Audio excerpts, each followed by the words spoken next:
Good afternoon to all of you and welcome to all of you in OCIS PCS channel. और आप सभी को OCIS PCS channel की तरफ से दीपावली की हार्दिक शुभकामनाएं।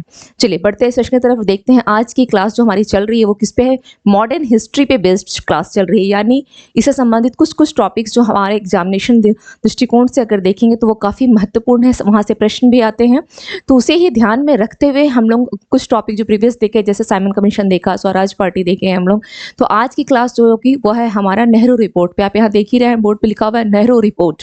और टॉपिक जो चल रही है क्रम में चल रही है ताकि आप लोगों को इतिहास का जो एक ईयर है उसे याद रखने में सुविधा हो, आसानी हो।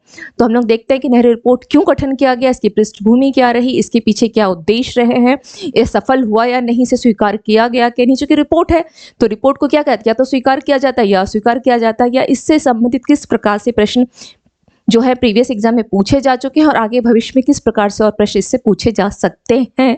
इन सभी को देखते हुए बढ़ते हैं टॉपिक की तरफ और स्टार्ट करते हैं नेहरू रिपोर्ट। चलिए, जो कि ये क्या है, इतिहास का बीता हुआ कल है ये। तो सबसे पहले इसके पीछे भी कोई ना कोई कहानी होगी, तो इसकी कहानी क्या रही।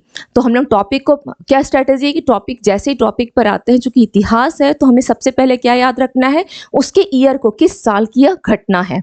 ठीक है, नाउ तो नेहरू रिपोर्ट जो कि कब घटित किया गया है, यह 1928 ईस्वी का। कब का है यह, सबसे पहले यहाँ पे ईयर को ध्यान रखेंगे, 1928 ईस्वी नेहरू रिपोर्ट। क्यों नेहरू रिपोर्ट, जो एक कमेटी गठित की गई, इस कमेटी ने रिपोर्ट दिया, आखिर क्यों, क्या हुआ था।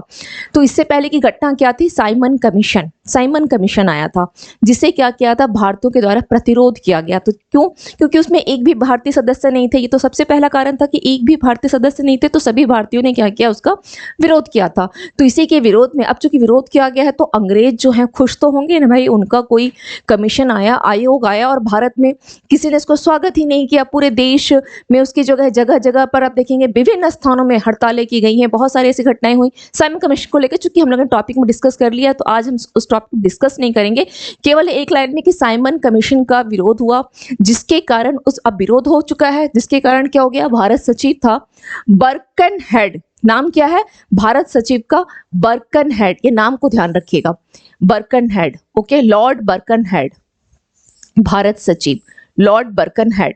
इसने क्या किया कि 24 नवंबर 1927 ईस्वी को इसने चुनौती दे दिया, किसको, भारतीयों को, कि ठीक है तुम लोग तो सभी हर जगह विरोध कर रहे हो, हड़ताल कर रहे हो, अगर तुम में दम है, अगर तुम में है दम, तो तुम क्या करो, अपने लिए एक ऐसा संविधान तैयार करो जो कि सभी के लिए सर्वमान्य हो।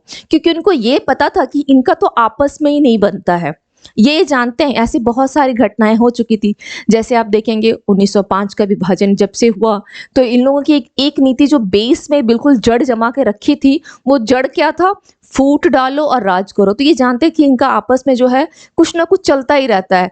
तो ये इसने हिम्मत कैसे हो गई, तभी इसे हिम्मत हो गई कि चलो तुम इतना विरोध कर रहे हो तो तुम में अगर है दम तो तुम क्या करो, अपने लिए एक ऐसा संविधान तैयार करो जो कि सभी के लिए सर्वमान्य हो, यानी सभी कोई तुम लोग आपस में पहले खुद ही स्वीकार कर लो। ये इसने चुनौती दे दिया। अब भारतीयों में एक चीज बहुत, हम सबों में एक खासियत क्या है, अगर चुनौती दिए हैं तो उसको क्या करना चाहिए, एक्सेप्ट करना चाहिए, हमें इसे स्वीकार करना चाहिए। तो भारतीयों ने भी यही चीज किया। भारतीयों ने, यानी क्या मतलब आ जाएगा, भारतीय राष्ट्रीय कांग्रेस ने, ओके, इसने क्या किया, इसे स्वीकार कर ली कि ठीक है तुम चुनौती दे रहे हो ना, हमें स्वीकार है। और कांग्रेस ने क्या किया, सर्वदलीय एक अधिवेशन बुलाया। चूंकि इसने कब किया था, नवंबर में किया था, है ना, नवंबर में इसने किया 1927 में। और ठीक 2-3 महीने बाद, यानी फरवरी की बात है, कि बोल सकते हैं 1928 ईस्वी में, 24 नवंबर के बाद 28, यानी लगभग 2 से 3 महीने के बाद क्या की गई, कांग्रेस ने एक सर्वदलीय, यानी सभी दलों को, सर्वदलीय मतलब सभी दलों का एक अधिवेशन बुलाया, जिसमें कि 19 जो राजनीतिक संगठन थे, इन लोगों ने पार्टिसिपेट किया। कितने थे, 29, शायद मैंने 19 कहा ना, 29 जो राजनीतिक संगठन था, ये लोग सभी इसमें पार्टिसिपेट किए। लेकिन यहाँ पे हुआ क्या, जो बर्कनहेड ने कहा था वही हुआ, क्योंकि उन लोगों को था कि इनका आपस में बनता नहीं है। यहाँ पर चूंकि इतनी सारी पॉलिटिकल, अगर आप देखेंगे पार्टी यहाँ जमा हो जाएगी तो क्या होता है, आज भी देखते हैं संसद में अगर कोई पार्टी, 10 तरह की पार्टी वहां पे अगर आ जाती है तो होता क्या है, बस बहस हो जाती है, अंततः कोई निर्णय नहीं पहुंचता। तो इनका भी यही हुआ, कितनी पार्टियां जो जमा हो गई, 29 जो पार्टियां थी इनकी आ गई, आपसी मतभेद हुआ, और आपसी मतभेद होने के कारण कोई भी निर्णय नहीं लिया जा सका, मामला ठप। मामला वहीं ठप हो गया। लेकिन अब ठप होने से काम तो चलेगा नहीं, चलो ठीक है, थोड़ा सा माहौल बिगड़ा है, थोड़ा सा उसको ढील दे दी जाए, क्या पता माहौल फिर सही हो जाए। तो इसी माहौल को सही करने के लिए पुनः बैठक की गई, क्योंकि क्या था, एक चैलेंज भी तो इन्होंने स्वीकार किया है। पुनः बैठक की गई। कहाँ पे की गई है बैठक? मुंबई में किया गया, मई में, यानी फरवरी के बाद। पुनः कब? 2-3 महीने के बाद। अप्रैल चला, मार्च गया, अप्रैल गया और मई में फिर से इसकी बैठक हुई मुंबई में, जहां पर उसका अध्यक्ष कौन थे? मुंबई में जो बैठक हुआ, कांग्रेस की जो बैठक की गई, तो यहाँ पर डॉक्टर अंसारी इसके अध्यक्ष थे। कौन थे? डॉक्टर अंसारी।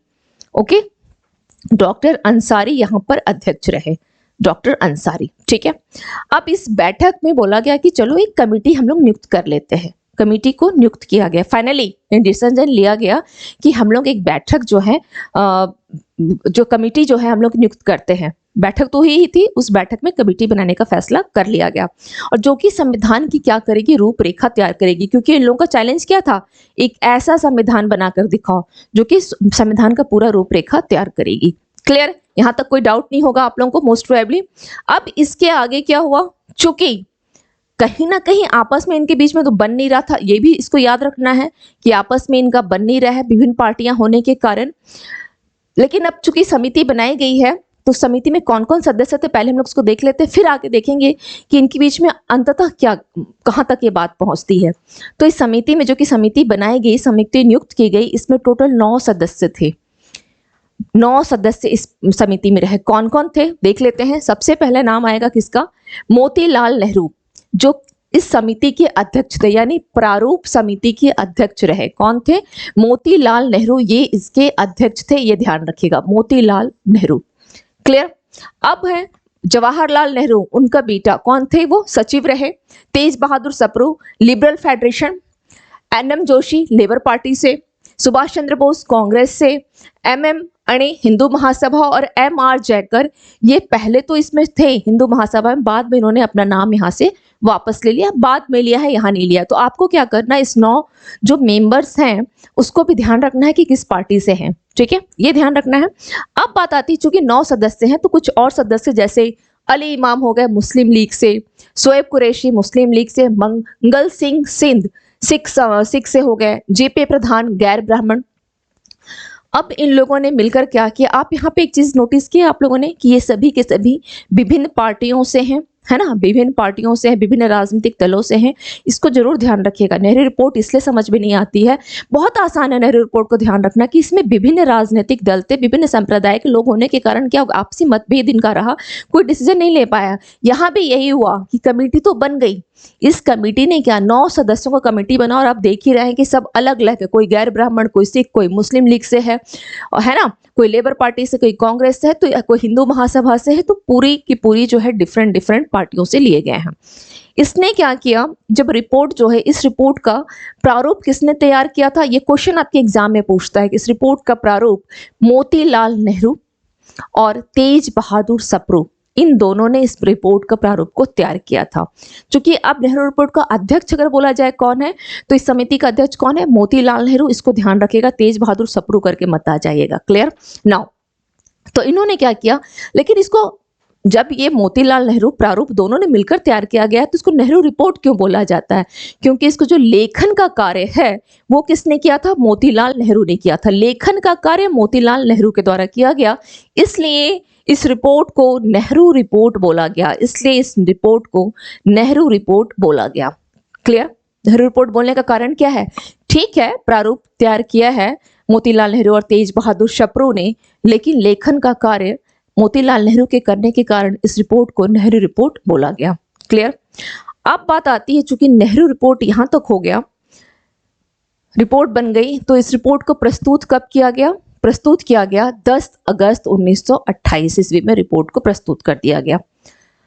अब इस रिपोर्ट को स्वीकार कब किया गया? तो इसको लखनऊ अधिवेशन में, लखनऊ अधिवेशन किया गया था 28 अगस्त 1928 ईस्वी में, आपका लखनऊ का अधिवेशन हुआ।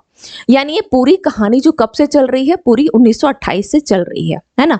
फरवरी में सबसे पहले इन लोगों ने मिले एक जगह, लेकिन इनकी आपस में बात नहीं बनी, तो ये फरवरी से अब कौन सा महीना आ गया? आपका अगस्त का महीना आ गया, जहां पर इसको क्या किया गया? इस लखनऊ अधिवेशन में इसको स्वीकार कर लिया गया।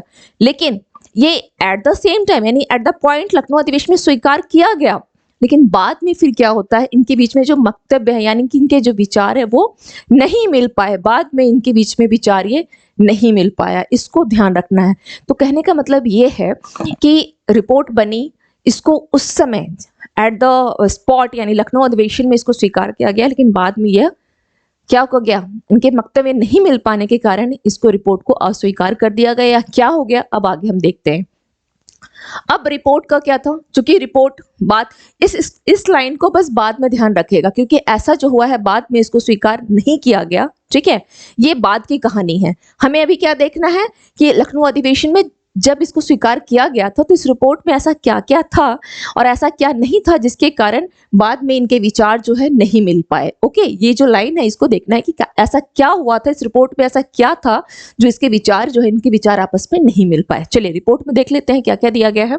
तो भारत को बोला गया कि अधिराज्य का दर्जा, अधि का मतलब क्या होता है, आधा राज्य का दर्जा। आधा राज्य से मतलब हो गया कि ब्रिटिश जो साम्राज्य है, ब्रिटिश जो आपका है, उसके अंतर्गत क्या करना है, यानी भारत को ब्रिटिश राष्ट्रमंडल। ओके, अधिराज्य का मतलब हो गया कि भारत को किसके अंदर, तो ब्रिटिश राष्ट्रमंडल, ठीक है, ब्रिटिश राष्ट्रमंडल। ओके, भारत को क्या करना है, ब्रिटिश राष्ट्रमंडल के अधीन स्वतंत्रता। अधिराज्य का मतलब ये हो गया अधीन स्वतंत्रता, जिसे हम लोग क्या बोलते हैं, डोमिनियन स्टेट्स। इसे क्या बोला जाता है, डोमिनियन स्टेट्स भी बोला जाता है, डोमिनियन स्टेट्स।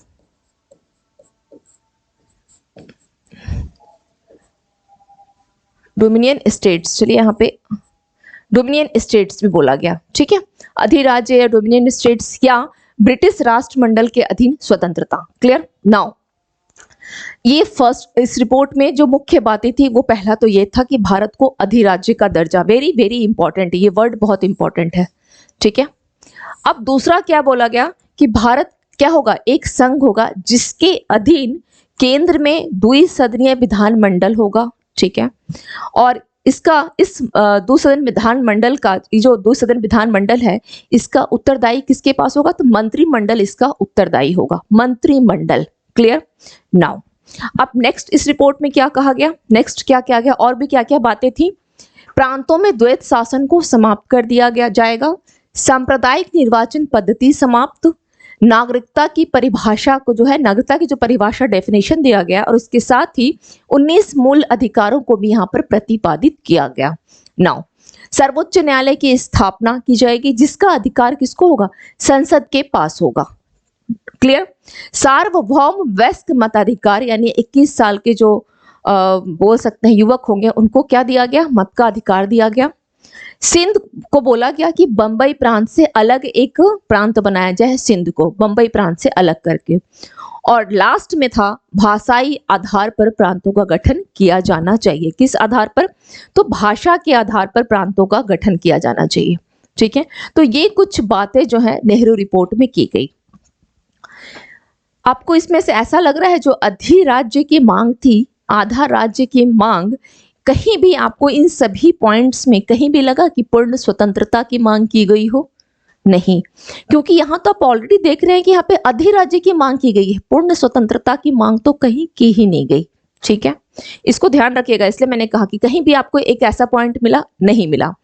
अब चूंकि यह नेहरू रिपोर्ट जो है स्वतंत्र भारत के संविधान की पूर्वगामी प्रमाणित हुई, यह एक स्टेटमेंट है जिसको ध्यान रखना है। आपके एग्जाम में डायरेक्ट स्टेटमेंट दे देगा कि कौन सी जो निम्नलिखित में से कौन सी रिपोर्ट भारत के संविधान की पूर्वगामी प्रमाणित, कौन सी रिपोर्ट थी, कौन सी रिपोर्ट थी, ये में भी कभी आपके ये स्टेटमेंट जो है ये क्वेश्चन बन जाए, कौन सी रिपोर्ट, इसके ऊपर क्वेश्चन बन सकता है, इसलिए मैंने यहाँ पे दे दिया है। इतिहासकारों ने क्या कहा, जो इतिहासक थे, इतिहासकारों ने क्या कहा कि इसे भारतीय जो वर्तमान का संविधान है उसकी जो ब्लूप्रिंट क्या है, इसे कहा गया नेहरू रिपोर्ट को कि वर्तमान के संविधान की ब्लूप्रिंट है, इतिहासकारों के द्वारा ऐसा कहा गया। चलिए अब बात आती है मैंने पूछा था कि इनके वक्तव्य जो है आपस में नहीं मिले, तो नेहरू रिपोर्ट को स्वीकार किया गया या अस्वीकार किया गया, हमारे पास प्रश्न ये है। तो नेहरू रिपोर्ट को जो है, जो समिति थी, इसको क्या किया गया, ध्यान रखिएगा, नेहरू रिपोर्ट को अस्वीकार किया गया, अस्वीकार किया गया। क्यों क्यों अस्वीकार हो गया? क्योंकि जो समिति थी, इस समिति में पूरे जो 9 सदस्यों का जो समिति रहा, उस समिति में विभिन्न राजनीतिक दल थे। आप देख ही रहे हैं, लेबर पार्टी है ना, लेबर पार्टी हो गई, कांग्रेस हो गई, हिंदू महासभा हो गया। तो इस प्रकार से विभिन्न राजनीतिक दल, संप्रदाय होने के कारण, और इसके साथ ही साथ अंग्रेज तो ऐसे ही इस रिपोर्ट को स्वीकार नहीं किए। तो किन लोगों ने स्वीकार नहीं किया? तो आप विभिन्न राजनीतिक दल, सांप्रदायिक, अंग्रेज, इन लोगों ने इस रिपोर्ट को अस्वीकार कर दिया। ये वर्ड को बिल्कुल ध्यान रखिएगा कि नेहरू रिपोर्ट जो है वह अस्वीकार कर दी गई थी। बहुत आसान है, कितना नेहरू रिपोर्ट बहुत आसान है याद रखना। अस्वीकार, बहुत बच्चे इसमें कंफ्यूज कर जाते हैं, क्या है नेहरू रिपोर्ट, क्या है, क्या हुआ था इसमें। अरे भैया, जब आपसे ये बोला जाएगा कि हमें अधिराज्य का दर्जा मांग रहे हो, संविधान, आप लोग सांप्रदायिक निर्वाचन के आधार पे इलेक्शंस नहीं होंगे, कोई निर्वाचन नहीं होगा, बहुत सारे ऐसे रीजन, और भाषा के आधार पर राज्यों का गठन, तो ये सारे जो दिए गए थे उसके जो पूरे रिपोर्ट में बना दी गई, तो इसमें बहुत सारे दलों का मत नहीं मिल पाया, तो जिसके कारण यह अस्वीकार कर दिया गया।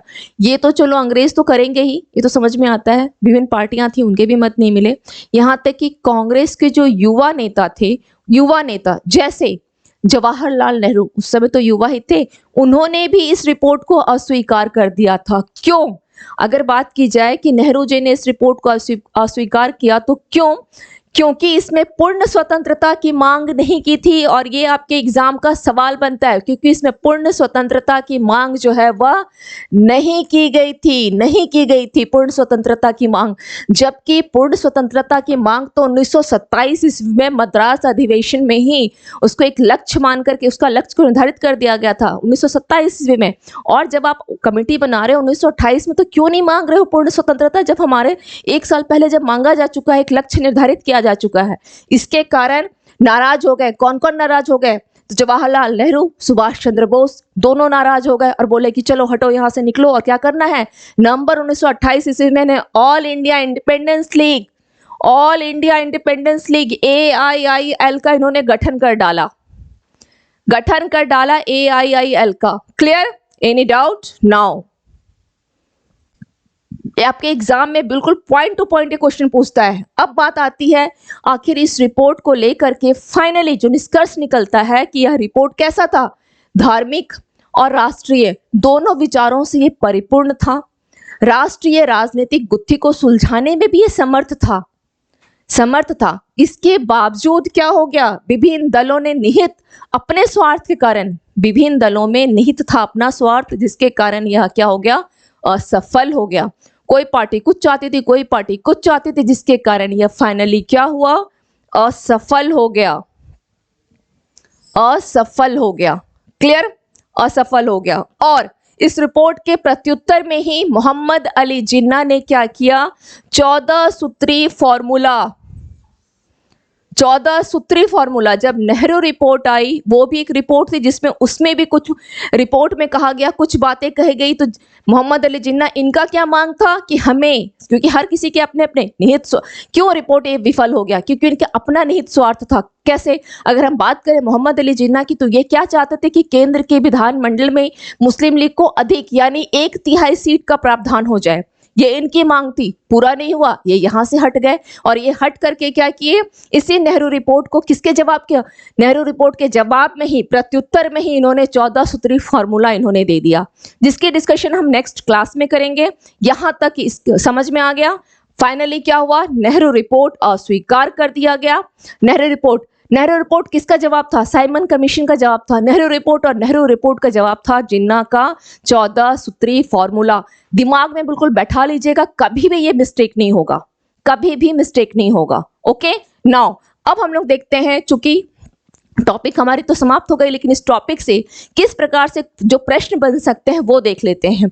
जैसे सर्वप्रथम औपनिवेशिक स्वराज, सर्वप्रथम औपनिवेशिक स्वराज, किसकी बात की जा रही है, औपनिवेशिक स्वराज की मांग, ये क्वेश्चन आपके एग्जाम में आता है और पहले भी आ चुका है। किस प्रकार, किसने किया था? तो पंडित मोतीलाल नेहरू ने 1926 ईस्वी में किया था, लेकिन दोबारा अगर बात की जाए तो नेहरू रिपोर्ट में औपनिवेशिक स्वराज्य की मांग की गई है। सेकंड क्वेश्चन बनता है AIIL यानी ऑल इंडिया इंडिपेंडेंस लीग का गठन कब किया गया था? कब किया गया? 1928 ईस्वी में। किसके द्वारा किया गया? जवाहरलाल नेहरू और सुभाष चंद्र बोस, इन दोनों के द्वारा किया गया। उसका उद्देश्य क्या था? नेहरू रिपोर्ट का विरोध करना और पूर्ण स्वतंत्रता की मांग थी, पूर्ण स्वतंत्रता की मांग। ये क्वेश्चन बनता है। नेक्स्ट क्वेश्चन है कि नेहरू रिपोर्ट के विरोध में किसने 14 सूत्री फॉर्मूला रखा था? तो मोहम्मद अली जिन्ना ने रखा था। या ये क्वेश्चन पूछा जा सकता है कि नेहरू रिपोर्ट के विरोध में मोहम्मद अली जिन्ना ने क्या फॉर्मूला दिया या क्या प्रस्ताव रखा था? तो उससे 14 सूत्री प्रस्ताव इसने रखा था। 14 सूत्री प्रस्ताव कब रखा था? कब इसने दिया? तो 1929 ईस्वी, यानी कब? 28 मार्च 1929 ईस्वी में मुस्लिम लीग के दिल्ली अधिवेशन में मोहम्मद अली जिन्ना ने 14 सूत्री फॉर्मूला रखा था। यहाँ पर एक एक पॉइंट पे ये ईयर पे पूछ लेता है कि कब दिया गया 14 सूत्री प्रस्ताव? 1929 ईस्वी में। किस अधिवेशन में? तो मुस्लिम लीग का दिल्ली अधिवेशन में दिया गया था। और ये भी क्वेश्चन बनता है कि दिल्ली अधिवेशन, मुस्लिम लीग का दिल्ली अधिवेशन किस ईयर में किया गया? 1929 ईस्वी में किया गया। क्लियर? तो ये हो गए आज के आपके क्लास के कुछ इंपॉर्टेंट पॉइंट्स, जहां पे आपको लग रहा है कि मेरे दृष्टिकोण से जितने इंपॉर्टेंट थे मैंने करवा दिया है। एक चीज और ध्यान रखिएगा, एक स्टूडेंट का मैसेज भी था कि टॉपिक वाइज जैसे मैं क्लास लेती हूँ तो क्वेश्चंस तो यहाँ कुछ करवाती हूँ, इसके अलावे भी मैं अलग से कुछ क्वेश्चन जो है इस टॉपिक से और भी कितने क्वेश्चन बन सकते हैं या पिछले पूछा जा चुका है, टॉपिक वाइज भी क्वेश्चन करवाने का। तो बिल्कुल मैं आपको टॉपिक वाइज जो पढ़ाते जा रही हूँ उससे क्या क्या क्वेश्चन जो है आ सकते हैं या पिछले पूछे जा चुके हैं, इसको भी मैं करवा दूंगी। ओके, तो मिलते हैं फिर नेक्स्ट क्लास में। Thank you to all of you and have a nice day and wish you again, wish you a very very happy Deepawali.